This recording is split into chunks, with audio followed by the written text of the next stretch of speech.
नमस्कार दोस्तों, हॉन्टेड 27 का फिर एक बार स्वागत है। 1920 हॉरर फिल्म तो आपने देख ली होगी।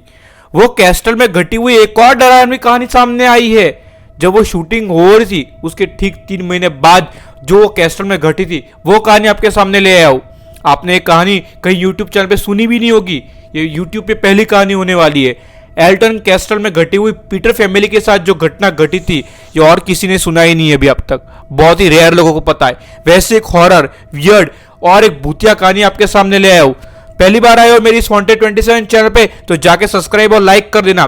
बिना सब्सक्राइब और लाइक किए मत जाना, क्योंकि इसी चैनल पे मैं रोज लाता रहता हूँ भूतिया, हॉन्टेड, पैरानॉर्मल एक्टिविटी कहानी रोज इस चैनल पर अपलोड होती है। अगर आपने मुझे अब तक इंस्टाग्राम पे फॉलो नहीं किया है तो जाके इंस्टाग्राम पे भी फॉलो कर दीजिए, कि उधर भी मैं अपने रोज शॉर्ट्स अपलोड करते रहता हूँ। चलिए भाई, आज की कहानी की शुरुआत करते हैं बिना कोई टाइम गवाए। और कहानी बेहद डरावनी, इसलिए मैं बोल रहा हूँ कि रात के वक्त मत सुनना। अगर सुन रहे हो तो अपने रिस्क पे सुनना भाई। इंग्लैंड के एक बहुत ही मशहूर जिसका कैसल का नाम है एल्टन कैसल।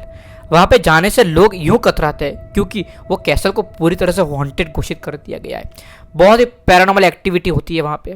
ऐसा माना जाता है कि वहां पे कुछ आत्माएं भी भटकती है जो चैन से लोगों को रहने नहीं देती। इतना कुछ होने के बाद भी वहां पे लोग get together, party, birthday celebration करते हैं। तो बात कुछ ऐसी है, 1930 यानी कि 1930 की ये बात है।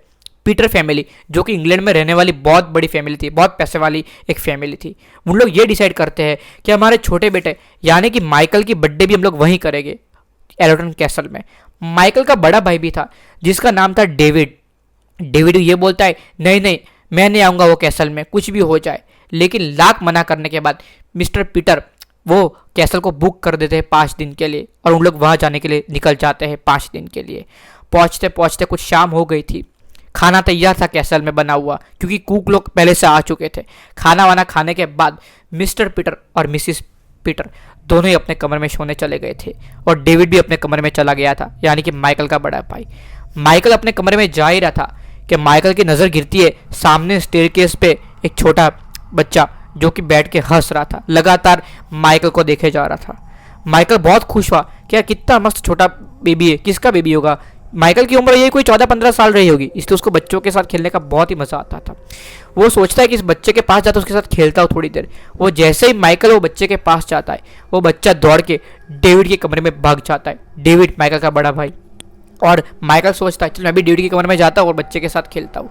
जैसे ही कदम अपने आगे बढ़ाता है कि डेविड खुद अपने कमरे से दौड़ के पसीना पसीना हुआ था, दौड़ के माइकल के पास आता है और माइकल को बताता है कि देख माइकल, वो बच्चा तेरे को कहीं भी दिखे ना तो उसके साथ खेलना मत, वो आम बच्चा नहीं है। ये बोलने के बाद डेविड अपने कमरे में जाकर सो जाता है।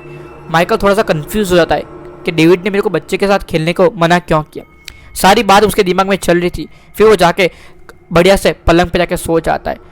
रात के करीबन यही 2 बजे हो गए। डेविड को ऐसा लगता है कि माइकल चीख रहा है, इसलिए वो माइकल के कमरे में जाके देखता है कि माइकल सोया हुआ है कि नहीं। पता नहीं तो क्यों माइकल को भी ऐसा एहसास हो रहा था कि उसके गले पे कोई गला दबाया जा रहा है, और जैसे आँख खुलता है वो ये देखता है कि डेविड ही उसका गला दबा रहा है, यानी कि उसका बड़ा भाई। माइकल बहुत जोर से चीखता है। मिस्टर पीटर और मिसिस पीटर भी दौड़ के वापस आते हैं, बोलते क्या हुआ माइकल, क्या हुआ। माइकल ये बोलता है कि डेविड मेरा गला दबा रहा है, मैं सोया हुआ था, पता नहीं कब आया, मेरा गला दबा रहा है आके। डेविड बोलता है नहीं नहीं, मैंने मेरी नज़रों से देखा, मेरी आंखों से देखा, यहाँ पे कोई और सो रहा था जो कि माइकल को मारने की कोशिश कर रहा था। मिस्टर पीटर बोलते हैं कि डेविड तेरा दिमाग खराब हो गया है क्या, तू जब से इस कैस्टल में आया है अलग अलग हरकतें कर रहा है, पागलों की हरकत कर रहा है, कभी खुद डर रहा है, कभी लोग हमको डरा रहा है, चल जाके सो जा चुपचाप। एकदम चिल्ला के डेविड को सोने भेज डालते हैं और डेविड जाके सो जाता है और माइकल भी सो जाता है। जब अगली सुबह होती है, मिस्टर पीटर और मिसिस पीटर और डेविड तीन कई बार गए हुए थे।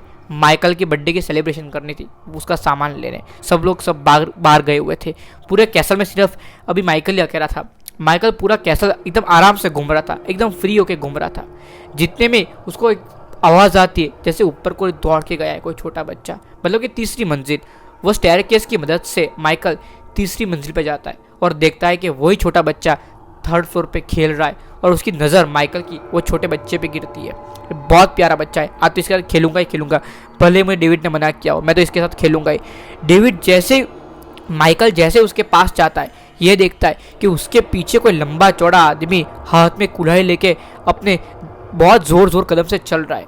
और वो बच्चों के सिर में जोर से मार देता है, बच्चा वहीं मर जाता है। ये देखने के बाद माइकल घबरा जाता है और वही सामने खड़ा हुआ बड़ा सा राक्षस आदमी हाथ में कुल्हाड़ी थी, वो माइकल को मारने के लिए आ रहा था। कुछ कदम उसने आगे बढ़ाए थे, जैसे ही वो माइकल पे चलाने वाला था कि डेविड जोर से दौड़ के आता है और माइकल को धक्का देता है और वो कुल्हाड़ी एकदम माइकल पे डेविड पे चढ़ जाती है और डेविड की मौत वहीं हो जाती है। माइकल चीखते चीखते नीचे आता है, जोर जोर से चीखते चीखते नीचे आता है, अपने मिस्टर पीटर और मिसिस पीटर यानी कि उसके पेरेंट्स को सारी बात बताता है। उसके पेरेंट्स ऊपर जाते हैं तो ये देखते हैं कि वो कुल्हाड़ी से नहीं मरा है, पर उसके मुंह से कुछ अलग ही जहर टपक रहा है और वो मर गया। इस बात से बहुत दुखी हो जाते हैं उसके पेरेंट्स और वहाँ से निकल जाते हैं। निकलने कुछ 10 दिन बाद ही मिस्टर पीटर, जो डेविड मर चुका था, उसकी बैग खोलते हैं। उसकी बैग में से एक डायरी निकलती है और डायरी में ये लिखा हुआ था कि मिस्टर डेविड, जो कि बच्चा मर चुका है, उसको मरे हुए लोग दिखते थे, लिटरली उसको भूत प्रेत दिखते थे। और बहुत बार उसने अपनी मम्मी को बताया था, यानी कि मिसिस पीटर को भी यह बात बताया था, लेकिन कोई मानने को ये बात राजी नहीं था। ये पूरी की पूरी कहानी जब डायरी में लिखी हुई पूरी की पूरी बात जब मिस्टर पीटर ने मतलब पढ़ी तो उसकी आंखों में भी आंसू आ गया कि मैंने मेरे बेटे की बात नहीं मानी, ये कैसे हो गया। उसको भूत प्रेत दिखते थे, वो हमको बोलता भी था, लेकिन हमने कभी उसकी बात पे यकीन नहीं किया। दोस्तों, पूरी की पूरी कहानी, ये आर्टिकल बहुत कम लोगों को मालूम है। जिसने पढ़ा है वो हिम्मत कर सकता है आप तक ये कहानी पहुंचाने की। जब ये आर्टिकल मैंने पढ़ा तो मैंने भी सोचा कि पूरे यूट्यूब पर 1920 हॉन्टेड कैसल के बारे में किसी ने इतना डीप नहीं बताया। और माना यह भी जाता है कि वो कैसल में एक कारपेंटर की आत्मा, एक औरत की आत्मा, एक आदमी की आत्मा घूमती है। हुआ कुछ ऐसा था कि वहाँ पे बहुत ही राजा महाराजा का एक मतलब परिवार रहता था। कारपेंटर की कुछ गलती की वजह से राजा ने कारपेंटर को जिंदा जला दिया था और कारपेंटर की आत्मा वहाँ भटकती है। तब से लगा कि आज तक वो कारपेंटर की आत्मा किसी को भी चैन से रहने नहीं देती।